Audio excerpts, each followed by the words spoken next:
മെട്രോന ministries YouTube ചാനലിലേക്ക് ഏവർക്കും സ്വാഗതം. നമ്മൾ കഴിഞ്ഞ ദിവസം ഏലിയുടെ കുടുംബത്തെക്കുറിച്ചാണ് സംസാരിച്ചുകൊണ്ടിരുന്നത്. ഇന്ന് വേറൊരു പുതിയ നിയമത്തിലുള്ളൊരു കുടുംബത്തെക്കുറിച്ചാണ് നമ്മൾ സംസാരിക്കുന്നത്. അത് നമുക്ക് പരിചയമുള്ളതാണ്. യോഹന്നാൻ സ്നാപകൻ്റെ അപ്പനും അമ്മയുമായ സക്രിയാവിൻ്റെയും എലിസബത്തിൻ്റെയും കുടുംബത്തെക്കുറിച്ചാണ് ഇന്ന് സംസാരിക്കുന്നത്. ലൂക്കോസിൻ്റെ സുവിശേഷം 1-ാം അധ്യായത്തിൻ്റെ 5 മുതൽ 21 വാക്യങ്ങളിലാണ് അതിനെക്കുറിച്ച് പറയുന്നത്. ഞാൻ ആദ്യം ആ ഭാഗം ഒന്ന് വായിച്ച് കേൾപ്പിക്കുമ്പോഴേ ആ ഹിസ്റ്ററി മുഴുവൻ നിങ്ങൾ മനസ്സിലാവും. കുടുംബജീവിതത്തിന് ആപ്ലിക്കബിളായിട്ടുള്ള 5 പോയിൻറ്റുകൾ പറയാം എന്ന് വിചാരിക്കും. ലൂക്കോസിൻ്റെ സുവിശേഷം 1-ൻ്റെ 5 മുതൽ ഉള്ള വാക്യങ്ങളെ, യഹൂദ്യ രാജാവായ ഹെരോദാവിൻ്റെ കാലത്ത് അബിയാക്കൂറിൽ സക്കരിയാവ് എന്ന പേരുള്ളൊരു പുരോഹിതനുണ്ടായിരുന്നു. അവൻ്റെ ഭാര്യ അഹരോൻ്റെ പുത്രിമാരിൽ ഒരുത്തിയായിരുന്നു. അവൾക്ക് എലിസബത്ത് എന്ന പേർ. ഇരുവരും ദൈവസന്നിധിയിൽ നീതിയുള്ളവരും കർത്താവിൻ്റെ സകല കൽപ്പനകളിലും ന്യായങ്ങളിലും കുറ്റമില്ലാത്തതായി നടക്കുന്നവരും ആയിരുന്നു. എലിസബത്ത് മച്ചിയായതുകൊണ്ട് അവർക്ക് സന്തതിയില്ലാഞ്ഞു. ഇരുവരും വയസ്സ് എന്നവരും ആയിരുന്നു. അവർ കൂറിൻ്റെ ക്രമപ്രകാരം ദൈവസന്നിധിയിൽ പുരോഹിതനായി ശുശ്രൂഷ ചെയ്തു വരുമ്പോൾ പൗരോഹിത്യ മര്യാദ പ്രകാരം കർത്താവിൻ്റെ മന്ദിരത്തിൽ ചെന്ന് ധൂപം കാട്ടുവാൻ അവന് നറുക്കു വന്നു. ധൂപം കാട്ടുന്ന നാഴികയിൽ ജനസമൂഹമൊക്കെയും പുറത്തെ പ്രാർത്ഥിച്ചുകൊണ്ടിരുന്നു. അപ്പോൾ കർത്താവിൻ്റെ ദൂതൻ ധൂപപീഠത്തിൻ്റെ വലത്തുഭാഗത്ത് നിൽക്കുന്നവനായി അവന് പ്രത്യക്ഷനായി. സക്രിയാവ് അവനെ കണ്ട് ഭ്രമിച്ച പരവശനായി. ദൂതൻ അവരോട്, സക്രിയാവെ, ഭയപ്പെടേണ്ട, നിൻ്റെ പ്രാർത്ഥനയ്ക്ക് ഉത്തരമായി നിൻ്റെ ഭാര്യ എലിസബത്ത് നിനക്കൊരു മകനെ പ്രസവിക്കും. അവന് യോഹന്നാൻ എന്ന് പേരിടണം. നിനക്ക് സന്തോഷവും ഉല്ലാസവും ഉണ്ടാവും. അവൻ്റെ ജനനത്തിങ്കൽ പലരും സന്തോഷിക്കും. അവൻ കർത്താവിൻ്റെ സന്നിധിയിൽ വലിയവനാകും. വീഞ്ഞും മദ്യവും കുടിക്കുകയില്ല. അമ്മയുടെ ഗർഭത്തിൽ വെച്ച് തന്നെ പരിശുദ്ധാത്മാവ് നിറയും. അവൻ ഇസ്രായേൽ മക്കൾ പലരെയും അവരുടെ ദൈവമായ കർത്താവിലേക്ക് തിരിച്ചു വരുത്തും. അവൻ അപ്പന്മാരുടെ ഹൃദയങ്ങളെ മക്കളിലേക്കും വഴങ്ങാത്തവരെ നീതിമാന്മാരുടെ ബോധത്തിലേക്കും തിരിച്ചുകൊണ്ട് ഒരുക്കമുള്ളൊരു ജനത്തെ കർത്താവിന് വേണ്ടി ഒരുക്കുവാൻ അവന് മുമ്പായി ഏലിയാവിൻ്റെ ആത്മാവോടും ശക്തിയോടും കൂടെ നടക്കും. സക്രിയാവ് ദൂതനോട്, ഇത് ഞാൻ എന്തെന്നാൽ അറിയും, ഞാൻ വൃദ്ധനും എൻ്റെ ഭാര്യ വയസ്സ് എന്നോളുമല്ലോ എന്ന് പറഞ്ഞു. ദൂതൻ അവനോട്, ഞാൻ ദൈവസന്നിധിയിൽ നിൽക്കുന്ന ഗബ്രിയേലാകുന്നു. നിന്നോട് സംസാരിപ്പാനും ഈ സ്വവർത്തമാനം നിന്നോട് അറിയിപ്പാനും എന്നെ അയച്ചിരിക്കുന്നു. തക്ക സമയത്ത് നിവർത്തി വരുവാനുള്ള എൻ്റെ ഈ വാക്ക് വിശ്വസിക്കായുണ്ട്. അത് സംഭവിക്കും വരെ നീ സംസാരിപ്പാൻ കഴിയാതെ മൗനമായിരിക്കും എന്നുത്തരം പറഞ്ഞു. ജനം സക്കരിയാനായി കാത്തിരുന്നു. അവൻ മന്ദിരത്തിൽ താമസിച്ചതിൽ ആശ്ചര്യപ്പെട്ടു. അവൻ പുറത്തു വന്നാറെ അവരോട് സംസാരിപ്പാൻ കഴിഞ്ഞില്ല. അതിനാൽ അവൻ മന്ദിരത്തിൽ ഒരു ദർശനം കണ്ടു എന്നവർ അറിഞ്ഞു. അവൻ അവർക്ക് ആംഗ്യം കാട്ടി ഊപനായി പാർത്തു. അവൻ്റെ ശുശ്രൂഷക്കാലം തികഞ്ഞ ശേഷം അവൻ വീട്ടിലേക്ക് പോയി. ഈ ഒരു ഇൻസിഡൻറ്റ് എല്ലാവർക്കും അറിയാവുന്ന ഒരു ഇൻസിഡൻ്റാണ്. സക്കരിയാവ് ആരാധിക്കാനായിട്ട്, ധൂപം കാട്ടാനായിട്ട് ഇസ്ലാം ടെമ്പിളിലേക്ക് പോയി. അവിടെ ചെന്നു കഴിഞ്ഞപ്പോൾ കർത്താവിൻ്റെ ദൂതൻ അവിടെ പ്രത്യക്ഷനായി. സക്കരിയാവ് അത് കണ്ട് പേടിച്ചു. അപ്പോൾ സക്കരിയാവിനോട് പറഞ്ഞു, നിൻ്റെ ഭാര്യ എലിസബത്ത് ഒരു മകനെ പ്രസവിക്കും എന്ന് പറഞ്ഞു. അവന് യോഹന്നാൻ എന്ന് പേരിടണമെന്ന് പറഞ്ഞു. അന്നേരം അവനെക്കുറിച്ച് യോഹന്നാൻ സ്നാപകനെ കുറിച്ചുള്ള ചില കാര്യങ്ങളൊക്കെ അവിടെ എക്സ്പ്ലെയിൻ ചെയ്ത് പറഞ്ഞു. അത് കഴിഞ്ഞതിന് ശേഷം സക്രിയാവ് ആ സമയത്ത് പറയുകയാണ്, അത് വിശ്വസിക്കാതെ പറയുകയാണ്, ഞാൻ പ്രായമായി, എൻ്റെ ഭാര്യയും പ്രായമായി, ഇനി എങ്ങനെയാണ് സംഭവിക്കുന്നത് എന്ന് പറയാൻ അത് അവൻ വിശ്വസിച്ചില്ല. അതുകൊണ്ട് ഗബ്രിയേൽ ആ സമയത്ത് തന്നെ ഐഡൻറ്റിഫൈ ആണ്, തന്നെ പറഞ്ഞിട്ട് പറയുകയാണ്, നീ അത് വിശ്വസിക്കാതെ നീ ഇനി സംസാരിപ്പാൻ കഴിയാതെ മൗനമായിരിക്കും എന്ന് പറഞ്ഞ് ഗബ്രിയേൽ അവിടെ നിന്ന് പോയി ആയിട്ട് കാണുന്നു. ഇതാണ് ഞാൻ വായിച്ച് കേൾപ്പിച്ചത്. ഇതിൽ ഒരുപാട് കാര്യങ്ങൾ നമ്മൾ പല സമയങ്ങളിൽ ഡിസ്കസ് ചെയ്യുകയും നമ്മൾ എക്സ്പ്ലെയിൻ ചെയ്യുകയും ചെയ്തതാണ്. ഇവിടെ കാണേണ്ട ഒരു കാര്യം, ഈ കുടുംബത്തിൻ്റെ ചില പ്രത്യേകതകൾ മാത്രമാണ് ഇന്ന് നമ്മൾ പറയുന്നത്. ഒന്ന്, ഇവരെ സംബന്ധിച്ചിടത്തോളം ദൈവസന്നിധിയിലെ നീതിയുള്ളവരും കർത്താവിൻ്റെ കൽപ്പനകളിലും ന്യായങ്ങളിലും കുറ്റമില്ലാതെ നടക്കുന്നവരുമാണ്. ആ സമയത്ത് നമ്മൾ ശ്രദ്ധിച്ചാൽ അറിയാം, മലാക്കി കഴിഞ്ഞിട്ട് ഇങ്ങോട്ട് വരുന്ന സമയത്ത് ദൈവത്തിൻ്റെ വചനവും ദൈവത്തിൻ്റെ പ്രവാചക ശുശ്രൂഷയൊന്നും ഇല്ലാതിരുന്ന സമയമാണ്. എന്നുവെച്ചാൽ ഒരു അന്ധകാര യുഗമായിരുന്നു ആ സമയത്ത്. ആ സമയത്ത് 400 വർഷക്കാലത്തോളം ഒന്നുമില്ല, ശരിക്കും ഒന്നുമില്ല. ആളുകൾ ബോധിച്ചതുപോലെ ജീവിക്കുകയാണ്. ആ സമയത്തും ഈ മനുഷ്യൻ സക്കറിയാവ് എലിസബത്തിൻ്റെ ഹിസ്റ്ററി പറയുന്നുണ്ട്, അവൻ അഹരോൻ്റെ പുത്രിമാരിൽ ഒരുത്തിയായിരുന്നു. ചില ജീനിയോളജി എടുത്തു കഴിയുമ്പം എലിസബത്ത് അഹരോൻ്റെതായിട്ടുള്ള കുടുംബത്തിൽ നിന്ന് വന്നാണ്. എന്നാൽ അവർ രണ്ടുപേരും ദൈവസന്നിധിയിൽ നീതിയുള്ളവരായിരുന്നു, കുറ്റമില്ലാതെ നടക്കുന്നവരുമായിരുന്നു. ഇങ്ങനെയാണെങ്കിൽ കൂടിയും അവർക്കൊരു കുറവുണ്ടായിരുന്നു. ദൈവം അവരെ അനുഗ്രഹിച്ചിരുന്നില്ല, മച്ചിയായിരുന്നു. കഴിഞ്ഞ ദിവസം ഞാനത് സംസാരിച്ചു എന്ന് മനസ്സിലാക്കുന്നു. ദൈവത്തിൻ്റെ പർട്ടിക്കുലർ പ്രോജക്റ്റ് നടത്തുമ്പോഴൊക്കെ ശ്രദ്ധിച്ചാൽ അറിയാം, ഈ സ്റ്റെറൈലായി അല്ലെങ്കിൽ പ്രസവിക്കാത്ത മച്ചിയായിട്ടുള്ളവരെ ദൈവം പലപ്പോഴും സെലക്ട് ചെയ്തതായിട്ട് പഴയ നിയമത്തിൽ നിന്ന് ഒരുപാട് സ്ഥലത്ത് നമ്മൾ കാണുന്നുണ്ട്. അബ്രഹാമിൻ്റെയും സാറായുടെയും കാര്യം, അത് കഴിഞ്ഞ് ഇസാക്കിൻ്റെയും റിബേക്കയുടെയും കാര്യം, പിന്നെ ശമൂവേൽ വന്ന ഹന്നയുടെ കാര്യം, സാംസൺ വന്ന മനോഹയുടെ ഫാമിലി, ഇപ്പം ഇവിടെ കാണുന്ന സക്രിയാവ് എലിസബത്ത്. ഇങ്ങനെ ദൈവത്തിൻ്റെ പദ്ധതിക്ക് വേണ്ടി ചിലരെ മാറ്റി വച്ചിരിക്കുക. ഇതൊരു വലിയൊരു വെളിപ്പാടാണ്, നമ്മൾ ചിന്തിക്കേണ്ട. എന്നെ കേട്ടുകൊണ്ടിരിക്കുന്ന പലരും കുടുംബങ്ങൾ, കുഞ്ഞുങ്ങളില്ലാത്തവരുണ്ട്. നമ്മൾ പലപ്പോഴും പ്രാർത്ഥിക്കാറുണ്ട്, ചിലരൊക്കെ വിടുതൽ കിട്ടാറുമുണ്ട്. എന്നാൽ ദൈവത്തിൻ്റെ സ്പെസിഫിക് പർപ്പസ് ദൈവം ഇതൊക്കെ അറിയുന്നതാണ്, ദൈവം അറിയാതൊന്നുമല്ല. നിങ്ങൾ വിശ്വാസ സമൂഹത്തിൻ്റെ അംഗങ്ങളാണ്, യേശുക്രിസ്തു എന്ന സഭയുടെ ശരീരത്തിൻ്റെ ഭാഗങ്ങളാണെങ്കിൽ തീർച്ചയായും ദൈവത്തിനൊരു പർപ്പസ് ഉണ്ട്. ദൈവം നിങ്ങളുടെ ജീവിതത്തിലൊരു പർപ്പസ് ഉണ്ട്. ദൈവം ചിലപ്പോൾ മാറ്റി വെച്ചിരിക്കുകയായിരിക്കും, സ്പെഷ്യൽ പർപ്പസിന് വേണ്ടി ഒരാളിനെ തരാനായിട്ട് മാറ്റി വെച്ചിരിക്കുകയായിരിക്കും, നമുക്കറിയത്തില്ല. എന്തായാലും ഒരു കാര്യം ഉറപ്പാണ്, ദൈവസന്നിധിയിൽ നീതിയുള്ളവരും ദൈവത്തിൻ്റെ സകല കൽപ്പനകളും പ്രമാണിക്കുന്നവരുമായിട്ടും അവർക്കൊരു കുറവ് ഈ രീതിയിൽ ഉണ്ടായിരുന്നു എന്ന് നമ്മൾ മനസ്സിലാക്കുക. അവർ ഒരു ജീവിതത്തിൽ അങ്ങനൊരു സന്തോഷം, കുഞ്ഞുങ്ങളില്ലെങ്കിലും അവരാ കൽപ്പന വിട്ടുമാറിയില്ല. ഇത് വലിയൊരു മെസ്സേജാണ് നമുക്ക് തരുന്നത്. നമ്മുടെ ജീവിതങ്ങളിൽ നമ്മൾ എക്സ്പെക്റ്റ് ചെയ്ത പോലെ കാര്യങ്ങൾ നീങ്ങിയില്ലെങ്കിൽ ദൈവത്തെ പഴിചാരിക്കൊണ്ട് ഇതെന്തൊരു ദൈവമാണ്, ഇങ്ങനെയാണോ ദൈവം, ഞാൻ ഈ ദൈവത്തെ ആരാധിക്കുകയില്ല, ഈ ദൈവത്തെ മഹത്വപ്പെടുത്തുകയില്ല എന്ന് പറഞ്ഞ് മാറി നിൽക്കുന്നൊരു അനുഭവമല്ല ഇവിടെ വന്നത്. അവർ continue to worship the lord, ദൈവത്തെ ആരാധിക്കുന്ന ആയിട്ട് കാണും, ദൈവസന്നിധിയിൽ നീതിയുള്ളവരായിട്ട് കാണും. രണ്ടാമത് പറയാനായിട്ടുള്ളത്, ഈ കൂറനുസരിച്ചായിരുന്നു, ഞറുക്കിട്ടായിരുന്നല്ലോ അന്നത്തെ ആലയത്തിലെ പ്രവേശനവും ആലയത്തിലെ ധൂപം കാട്ടലും അതുപോലെ പൗരോഹിത്യ ശുശ്രൂഷയിൽ ചെയ്ത ഒരുപാട് പുരോഹിതന്മാരുണ്ടായിരുന്നു. അതുകൊണ്ട് ഇവിടെ സക്കരിയാവിനെ സംബന്ധിച്ചിടത്തോളം കർത്താവിൻ്റെ ദൂതൻ ധൂപത്തിൻ്റെ വലത്തുഭാഗത്ത് നിൽക്കുന്നവനായി പ്രത്യക്ഷപ്പെട്ടു. അല്ലെങ്കിൽ കർത്താവിൻ്റെ ദൂതന് പല സമയങ്ങളിൽ പ്രത്യക്ഷപ്പെടാം, ഏത് സമയത്ത് വേണമെങ്കിലും പ്രത്യക്ഷപ്പെടാം നമ്മുടെ ജീവിതങ്ങളിലും. ഇവിടെ എന്താ, ഈ ദൂതൻ ഇവിടെ ആരാധനയിലാണ് പ്രത്യക്ഷപ്പെടുന്നത്. ശ്രദ്ധിച്ചറിയാം, ആരാധന എന്താണ്? കർത്താവിൻ്റെ പ്രസൻസ് വെളിപ്പെടുത്തുന്ന ഒന്നാണ്. ആ സമയങ്ങളിൽ നമുക്കറിയാവുന്നതാണ്, യെരുശലേം ടെമ്പിളിലെ ദൈവം വസിക്കുന്നു എന്ന് വിശ്വസിക്കുന്നുണ്ട്. എന്നാൽ യെരുശലേം ടെമ്പിളിലെ ഈ സമയങ്ങളിൽ ദൈവത്തിൻ്റെ മഹത്വം വിട്ടുപോയ സമയമാണ്. രണ്ടാമത്തെ ടെമ്പിളാണ് ഹെരോദാവിൻ്റെ സമയത്തുള്ള. അതിനകത്ത് ദൈവത്തിൻ്റെ മഹത്വം ഇല്ലാതെ വിട്ടുപോയി. അതിനെക്കുറിച്ച് വീണ്ടും വേറൊരു സമയത്ത് പറയാം. ദൈവത്തിൻ്റെ മഹത്വം വിട്ടു. എന്നാൽ ആരാധനയുടെ സമയത്ത് ദൈവത്തിൻ്റെ പ്രസൻസിൽ ദൈവം വെളിപ്പെട്ടു വരുന്നു എന്ന് കാണുന്നു. ദൈവത്തിന് ചില കാര്യങ്ങൾ നിങ്ങളോടും എന്നോടും കൽപ്പിക്കാനുണ്ടെങ്കിൽ അത് നമ്മൾ ദൈവസന്നിധിയിൽ ഇരിക്കുമ്പോഴേ, ദൈവത്തിൻ്റെ പ്രസൻസിൽ ഇരിക്കുമ്പോഴാണ്.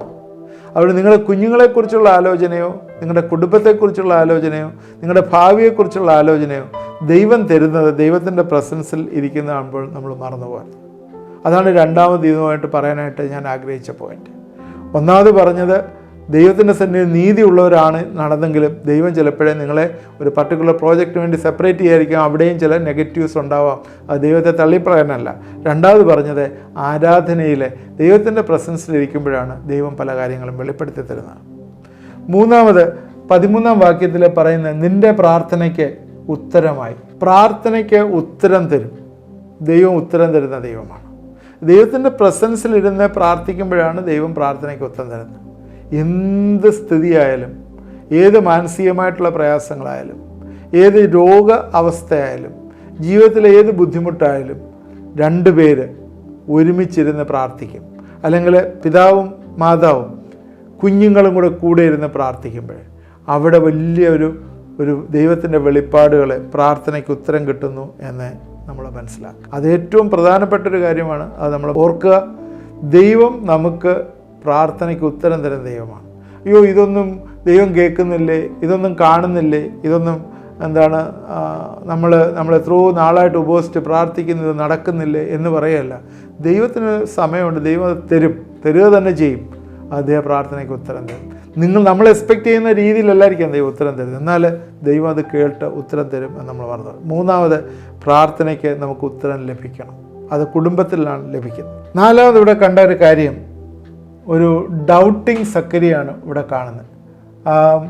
എൻ്റെ കുഞ്ഞിൻ്റെ പേരിടുന്ന കാര്യം പറഞ്ഞു, അത് കഴിഞ്ഞ് അവനെ പരിശുദ്ധാത്മാവ് നിറയുമെന്ന് പറഞ്ഞു, അവൻ്റെ റെസ്പോൺസിബിലിറ്റി എന്താണെന്ന് പറഞ്ഞു, അനേകം പേരെ കർത്താവിലേക്ക് നടത്തുന്ന ഉത്തരവാദിത്വമാണെന്ന് പറഞ്ഞു. ഇതെല്ലാം പറഞ്ഞതിന് ശേഷം അവന് ഏലിയാവിൻ്റെ ആത്മാവോടി ഇതെല്ലാം പറഞ്ഞതിന് ശേഷം സക്കരിയയ്ക്ക് ഒരു ഡൗട്ട്, വിശ്വസിക്കാൻ ഭയങ്കര പ്രയാസം.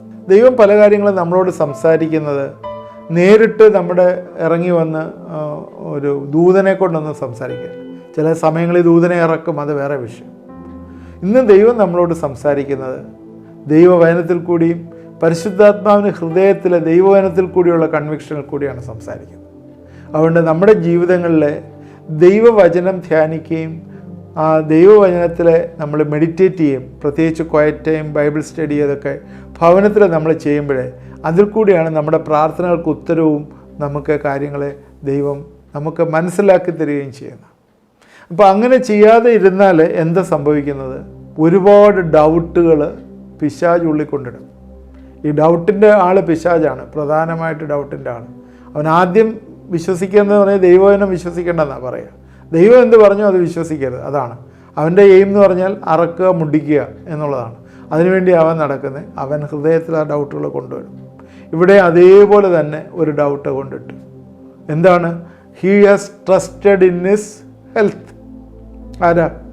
സക്കറിയയുടെ ഹെൽത്തിൽ ചിന്തിച്ചു, അവൻ്റെ പാരമ്പര്യത്തിൽ ചിന്തിച്ചു, അവൻ മെഡിക്കൽ സയൻസിൽ ചിന്തിച്ചു, അല്ലേ?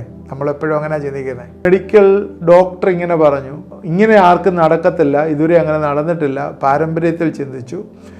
ഡോക്ടർ ശാസ്ത്രത്തിൽ ചിന്തിച്ചു, ഡോക്ടറും ഇങ്ങനെ നടക്കത്തില്ല, ഇതിങ്ങനെ ഒരിക്കലും നടക്കാൻ സാധ്യതയില്ല. ഇതൊക്കെയാണ് നമ്മൾ ചിന്തിക്കുന്നത് പലപ്പോഴും.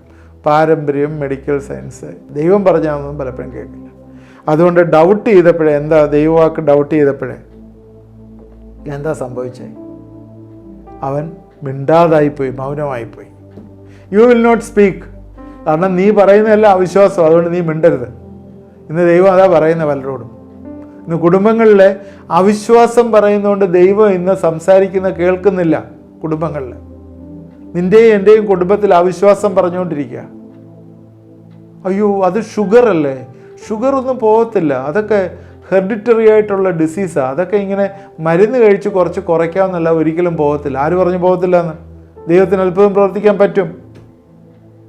അയ്യോ അത് പ്രഷറല്ലേ, അത് കഴിച്ചില്ലെങ്കിൽ ഹെമറേജ് വരും കേട്ടോ, അത് ചെയ്യണം. അങ്ങനെ ഒത്തിരി പേര് മരിച്ചു പോയിട്ടുണ്ട്. ശരിയാ, മരിച്ചു പോകും, ഇല്ലാതെ ദൈവത്തിൻ്റെ പദ്ധതിയായിരിക്കാം.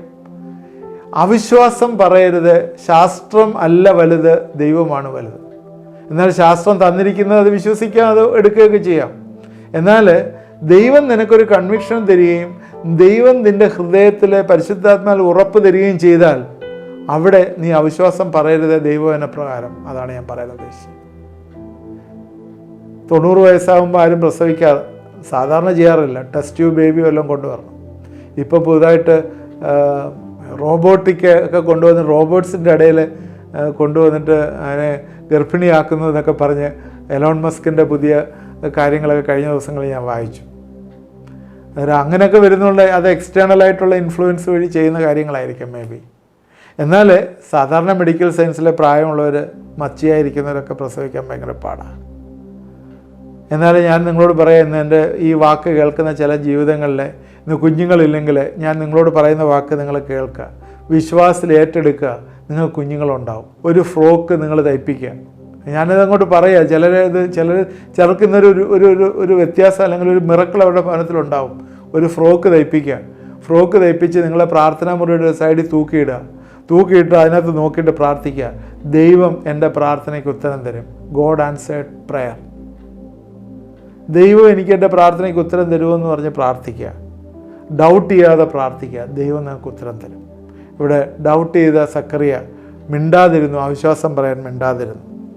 സോ നിങ്ങളുടെ ജീവിതങ്ങൾ കൂടി ഒരുപാട് ക്രൈസിസിൽ കൂടി കടന്നു പോയാലും God is going to settle it today. ഇന്ന് അത് സെറ്റിൽ ചെയ്യും. Will you believe that? നിങ്ങളത് വിശ്വസിക്കുമോ? ഡൗട്ട് ചെയ്യാതെ. അഞ്ചാമത്തെ കാര്യം, അഞ്ചാമതൊരു പോയിൻ്റ് പറഞ്ഞ് ഞാൻ എൻ്റെ വാക്കുകൾ അവസാനിപ്പിക്കാം. God will bless the generation who live upright in the sight of God. ദൈവസന്നിധിയിൽ നീതിയോടെ ജീവിക്കുന്നവർക്ക്, നേരത്തെ ഞാൻ പറഞ്ഞ ചില പ്രയാസങ്ങളുണ്ടായതും അവരെ ദൈവം അനുഗ്രഹിക്കാതെ വിടുകയില്ല. ഈ ലോകത്തിൽ തന്നെ. ഹല്ലേലൂയ. ഈ ലോകത്തിൽ തന്നെ ദൈവം അവനെ അനുഗ്രഹിക്കും. ദൈവത്തിൻ്റെ സന്നിധിയിലെ നീതിയോട് അപ്രൈറ്റായിട്ട് ജീവിക്കുന്നവരെയും അവരുടെ തലമുറകളെയും ദൈവം അനുഗ്രഹിക്കുക തന്നെ ചെയ്യും. അവർക്ക് കുഞ്ഞുണ്ടായി. ആ കുഞ്ഞ് യോഹന്നാൻ സ്നാപകനായിരുന്നു. ആ യോഹന്നാൻ ഗർഭത്തിലായിരുന്നു, നമുക്ക് അറിയാം. ആ സമയത്ത് മറിയയ്ക്ക്, യേശു ജനിക്കാനായിട്ട് മറിയയ്ക്ക് അരുളപ്പാട് വന്നു. അരുളപ്പാട് വന്നിട്ട് മറിയയിൽ യേശു ഉൽപ്പാദിക്കപ്പെട്ടു. മറിയ അവിടെ ചെന്ന് എലിസബത്തിനെ കാണുന്നു. എലിസബത്തിനെ കണ്ടു കഴിഞ്ഞപ്പോഴത്തേക്ക് അവിടെ എന്താണ്, ഒരു പരിശുദ്ധാത്മാവിൻ്റെ ഒരു പകർച്ച അവിടെ ഉണ്ടായി. ഗർഭത്തിൽ കുഞ്ഞു തുള്ളി. എന്തൊക്കെ നന്മകൾ, അനുഗ്രഹങ്ങളാണ് അവിടെ വരുന്നത്. പരിശുദ്ധാത്മാവിൻ്റെ ഒരു എക്സ്പീരിയൻസ്. രണ്ടുപേരും, ഞാൻ മനസ്സിലാക്കുന്ന, അവിടെ വെച്ച് തന്നെ, ആ ഗർഭത്തിൽ വെച്ച് തന്നെ യേശു ക്രിസ്തു, ബൈബിളിൽ എഴുതിയിട്ടില്ല കേട്ടോ, യേശു ക്രിസ്തു യോഹന്നാൻ സ്നാപകനുമായിട്ട് ആ ഗർഭസ്ഥരായിട്ടിരിക്കുമ്പോൾ തന്നെ അവർ സംസാരിച്ച് കാണും. നമുക്കറിയത്തില്ല കേട്ടോ. അന്ന് നമ്മൾ സ്വർഗത്തിൽ ചെല്ലുമ്പോൾ ആ ടെലിപ്പതി, മെൻ്റൽ ടെലിപ്പതിയെക്കുറിച്ച് നമുക്ക് പഠിക്കാൻ പറ്റും. ഇപ്പോൾ നമുക്കറിയത്തില്ല. പരിശുദ്ധാത്മാവിൻ്റെ ഒരു പകർച്ച അവിടെ നടക്കുന്നതുകൊണ്ടാണ് ഗർഭത്തിൽ തുള്ളിയെന്നൊക്കെ പറയുന്നത്. സ്തോത്രം. അതുകൊണ്ട് 5 കാര്യങ്ങളാണ് ഞാൻ നിങ്ങളോട് പറയാനായിട്ട് ആഗ്രഹിച്ചത്. ഒന്നാമത് പറഞ്ഞ, ദൈവസന്നിധിയിൽ നീതിയുള്ളവരും കർത്താവിൻ്റെ കൽപ്പനകളിൽ ന്യായങ്ങളിലും കുറ്റമില്ലാത്തവരായി ജീവിക്കുന്ന കുടുംബം. രണ്ടാമതായി, ആരാധനയിൽ എപ്പോഴും കർത്താവിൻ്റെ പ്രസൻസ് എക്സ്പീരിയൻസ് ചെയ്യുന്ന കുടുംബം. 3, പ്രാർത്ഥനയ്ക്ക് ഉത്തരം തരുന്ന കുടുംബം. 4, ഡൗട്ട് ചെയ്യാതെ ദൈവം പറഞ്ഞിരിക്കുന്ന അതേപോലെ വിശ്വസിക്കുന്നതായിട്ടുള്ള കുടുംബം. ഇങ്ങനെയുള്ള കുടുംബത്തെ 5ാമത് ദൈവം അനുഗ്രഹിക്കുക തന്നെ ചെയ്യും. അതാണ് സക്കറിയയുടെയും എലിസബത്തിൻ്റെയും ജീവിതത്തിൽ നമ്മൾ പഠിക്കുന്നത്. ആ കുടുംബത്തിൽ ഇങ്ങനെ ദൈവം നമ്മളെയും അനുഗ്രഹിക്കണമെന്ന് ദൈവം ആഗ്രഹിക്കുന്നു. എന്നാൽ ഇന്ന് ഈ രീതിയിലൊന്നും നടക്കാനായിട്ട് എന്നെ കിട്ടത്തില്ല എന്ന് പറഞ്ഞാൽ ദൈവത്തിനെ സഹായിക്കാനായിട്ട് പറ്റുകയില്ല. നമുക്ക് പ്രാർത്ഥിക്കാം. ഇന്ന് അനേകം കുടുംബങ്ങൾക്ക് വേണ്ടി ഞങ്ങൾ പ്രാർത്ഥിക്കുമ്പോഴേ അവിടെയൊക്കെ വലിയൊരു മിറക്കിൾ നടക്കുവാനായി, പ്രത്യേകിച്ചും കുഞ്ഞുങ്ങളില്ലാത്ത കുടുംബങ്ങളിൽ വലിയൊരു അത് ഉണ്ടാകാനായിട്ട് ദൈവം ഇന്ന് കൃപ തരും. നമുക്ക് പ്രാർത്ഥിക്കാം. ദൈവമായ കർത്താവേ, ഇത് കണ്ടുകൊണ്ടിരുന്ന പ്രിയപ്പെട്ടവരെയൊക്കെ ഞങ്ങൾ അനുഗ്രഹിച്ച് പ്രാർത്ഥിക്കുന്നു. പ്രത്യേകിച്ച് സക്കരിയയുടെയും എലിസബത്തിൻ്റെയും ജീവിതത്തിൽ നിന്ന് ചില കാര്യങ്ങൾ ഞങ്ങൾ പഠിച്ചല്ലോ. ഒരിക്കലും ഡൗട്ട് ചെയ്യുവാനായിട്ട് കർത്താവെ ഞങ്ങളെ അനുവദിക്കരുത് എന്ന് പ്രാർത്ഥിക്കുന്നു. നിൻ്റെ സന്നിധിയിൽ നീതിയുള്ളവരായി കുറ്റമില്ലാത്തവരായി ജീവിപ്പാനായി സഹായിക്കണമേ. നിൻ്റെ പ്രസൻസ് എപ്പോഴും ആഗ്രഹിക്കുന്നവരായിരിക്കാനായിട്ട് കർത്താവെ ഞങ്ങളെ സഹായിക്കണമേ.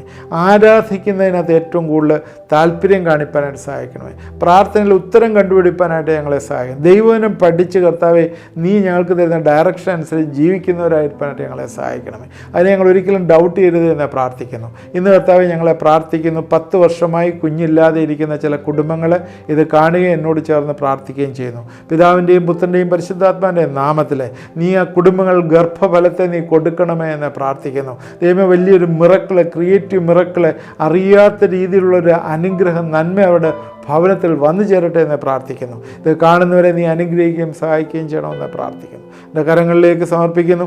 കർത്താവേ, തലമുറകളുടെ അനുഗ്രഹത്തിനായി പ്രാർത്ഥിക്കുകയും അവരുടെ പഠനത്തിനായിട്ടും അവരുടെ ഭാവിയെക്കുറിച്ചുമൊക്കെ ആകുലചിത്തരായിരിക്കുന്ന ചില മാതാപിതാക്കളെ ഇത് കാണുകയും പ്രാർത്ഥിക്കുകയും ചെയ്യുന്നു. കർത്താവേ, ദൈവസന്നിധിയിൽ നീതിയോട് ജീവിക്കുകയും ദൈവകൽപ്പന അനുസരിച്ച് ജീവിക്കുകയും ദൈവപ്രമാണം അനുസരിച്ച് ജീവിക്കുകയും ചെയ്യുന്നവരെ നീ അനുഗ്രഹിക്കും എന്നുള്ള നിൻ്റെ വാഗ്ദത്തം ഞങ്ങൾ മുറുകെ പിടിക്കുന്നു. കർത്താവേ, ആ കുടുംബത്തിന് വേണ്ടതായിട്ടുള്ള നന്മകളെ നീ കൊടുക്കണമേ. കുഞ്ഞുങ്ങളെ അനുഗ്രഹിക്കണമേ. അവരുടെ ഭാവി അനുഗ്രഹിക്കണമേ. അവരെ ഏൽപ്പിച്ച് പ്രാർത്ഥിക്കുന്നു. സ്തോത്രം. ദൈവമേ, ഇത് കണ്ടുകൊണ്ടിരുന്ന എല്ലാവരെയും ദൈവകൃപയിലെ സൂക്ഷിക്കുക, അനുഗ്രഹിക്കുകയും ചെയ്യണം. യേശുക്രിസ്തുവിൻ്റെ നാമത്തിൽ പ്രാർത്ഥിക്കുന്നു, കേൾക്കുമാറാണമേ. ആമേൻ. ഇത് വാച്ച് ചെയ്തവരെ ദൈവം അനുഗ്രഹിക്കട്ടെ. തുടർമാനമായി ഇത് കാണുക. സീരീസ് ഇതിവിടെ എൻഡ് ചെയ്യണം. ഒരു എപ്പിസോഡൂടെ കഴിയുമ്പോൾ നമ്മുടെ ഈ ഫാമിലി സീരീസ് ഇവിടെ എൻഡ് ചെയ്യും. ഇത് എന്നോട് ഇതെല്ലാം ഏതെങ്കിലും മിസ് ചെയ്ത് പോയിട്ടുണ്ടെങ്കിൽ നിങ്ങൾ വേറെ എപ്പിസോഡ് എടുത്ത് കാണുക. ഇത് നല്ല ഒരു സീരിയസ് ആയിട്ടുള്ളൊരു പഠനമായിരുന്നു. നിങ്ങൾക്ക് പ്രയോജനമായി തീർന്നു എന്ന് വിചാരിക്കും. നിങ്ങളുടെ ഫ്രണ്ട്സിന് ഷെയർ ചെയ്ത് കൊടുക്കുക. ആദ്യം കാണുന്നവർ സബ്സ്ക്രൈബ് ചെയ്യുക. പ്രെയർ റിക്വസ്റ്റുകൾ അയച്ചു തന്നാൽ നിങ്ങൾക്ക് വേണ്ടി പ്രാർത്ഥിക്കുന്നതാണ്. നിങ്ങൾക്ക് എന്തെങ്കിലും അതുപോലെ നമ്മുടെ മറ്റൊരു മിനിസ്ട്രീസ് വെബ്സൈറ്റ് ഉണ്ട്, അവിടെയും പോയി നിങ്ങളുടെ പ്രെയർ റിക്വസ്റ്റുകൾ പോസ്റ്റ് ചെയ്യാം. അത് ഡയറക്റ്റായിട്ട് എനിക്ക് വരുന്നതാണ്. നിങ്ങൾക്ക് അതിനകത്ത് കൂടുതൽ ഈ മിനിസ്ട്രിയെക്കുറിച്ച് അറിയാൻ താല്പര്യമുള്ളവർക്ക് ആ വെബ്സൈറ്റ് വിസിറ്റ് ചെയ്യാവുന്നതാണ്. ദൈവം നമ്മളെ എല്ലാവരെയും അനുഗ്രഹിക്കട്ടെ.